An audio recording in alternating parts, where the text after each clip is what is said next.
በዚሁ ጥያቄ አባለሁኝ ዘረኛና የጃዋር ደጋፊ ስለሆነች ነው አንድን ሐሳብ ካንዱ እያወሳሰበች መቃቃርና ግጭት በሰዎች ላይ እንዲፈጠር ያደረገችው ይህንን ለምን ታደርጋለች የሚል ጥያቄ ከተመልካች መጥቷል ምን ትያለሽ አንቺ እኔ ብሄር አለኝ ያደኩበት የተወለድኩበት አካባቢ ስሜት አለኝ ምን አይነት ጭቁን ህዝብ ውስጥ እንደወጣው በደንብ አድርጌ ይረዳል ግን የኢትዮጵያ ነባራዊ ሁኔታም ይረዳል አብዛኞቹ የኢትዮጵያ ብሄረሰቦች ጭቁን ህዝቦች ናቸው ስለዚህ ለሁሉም ጭቁን ህዝብ ድምጽ የመሆን አላማ ነው ያለኝ ብዙ ጊዜ ኦሮሞነትን አስታኮ ሰዎችን ለማሸማቀቅ የሚደረግ ነገር እንደሆነ ከህይወት ልምዴ ዘመዶቼ ካለፉበት በደንብ ይረዳል ኦሮሞ ሲሆን ሰው ኦነግ ነህ የሚል ለምሳሌ ተቀጥላ ይኖራል ኦሮሞ ሁሉ ኦነግ ላይሆን ይችላል ወይም ኦነግ ድርጅት ነው የድርጅት ደጋፊ ላይሆን ይችላል ስለዚህ የኔ አላማ ሚዛናዊ ሰው ነኝ ብዬ ነው ማስበው ነኝ ቀጥሎ ያነሳሽው የጃዋር ጉዳይ ነው ተደጋጋሚ ሲነሳ የምሰማው ጉዳይ ነው እኔ ከጃዋር ጋር አልሰራም ለመጀመሪያ ጊዜ የዛሬ አመት አካባቢ ሊሆን ይችላል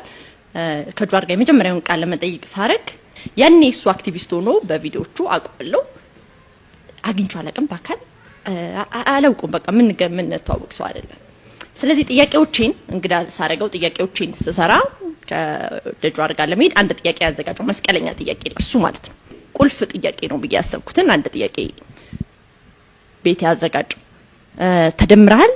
አልተደመርክም የሚለው ቤቴን ያዘጋጀሁት ምንም ያውቀው ነገር አያውቀኝም ጭራሽ ምናልባት በእኔ በዛኛው በሃይማኖት አካባቢ የነበሩ ቪዲዮዎችን እንዳየ ነው የምገምተው ምክንያቱም የአንቺ ፕሮግራም አድናቂ ነኝ ስላለኝ መጀመሪያ ገና ቀለም ጥቁ ሲጀምር ማለት ነው ስለዚህ ቤቴ መስቀለኛ ጥያቄ ስለሆነ አዎ ካለኝ የፎላፕ ጥያቄን አዘጋጀው አይ ተደምሬያለሁ ካለኝ አዘጋጀው አልተደመርኩም ካለኝም አዘጋጀው እነዛን ጥያቄዎች ማለት ነው ስለዚህ ሄድኩ ብዙ ልምድ አልነበረኝም ያኔ በርግጥ ሆነም ቀረም ኢንተርቪው ቀጠለ እኔ ያንን ጥያቄ ተደምራል አልተደመርክም ወይ ብዬ ጠየቅኩት ቁጭ ብዬ የማስበው አዎ ወይም አልተደመርኩም የሚለው ከዛ ስለሰራሁት ማለት ነው የሱ መልስ በጣም አስደንጋጭ ነበር ካልኩሌተሩ እኔ ነኝ የሰራሁት አለ እሱ ለጋዜጠኞች ፈታኝ ሰው ስለሆነ እኔ በዚህ ጉዳይ መጠየቅ ለጃዋር ለስልሽ ማላቅም ከጃዋር ጋር ሰርቼ ማላቅም ግን በጣም ለጋዜጠኛ አስቸጋሪ ሰው ነው መልሶቹን በጭራሽ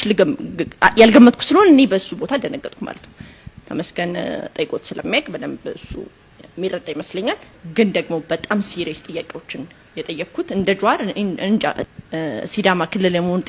ጥያቄ ላይ በ11 ስንት ሰው አንተነ ያስገደልከው የሚል ጥያቄ እኮ በጣም ከባድ ጥያቄ ነው ስለዚህ እኔ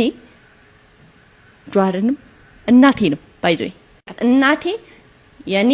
ቴሌቪዥን ፕሮግራም ላይ ብትቀርብ አላውቃት መረጃዎችን እየሳብኩና ያገኘሁትን መረጃ እየመዘዝኩ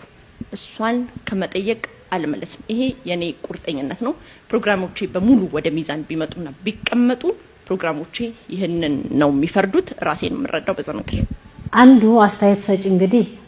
ከዚች ሴትዮ ጀርባ አንድ የማናውቀው መንግስት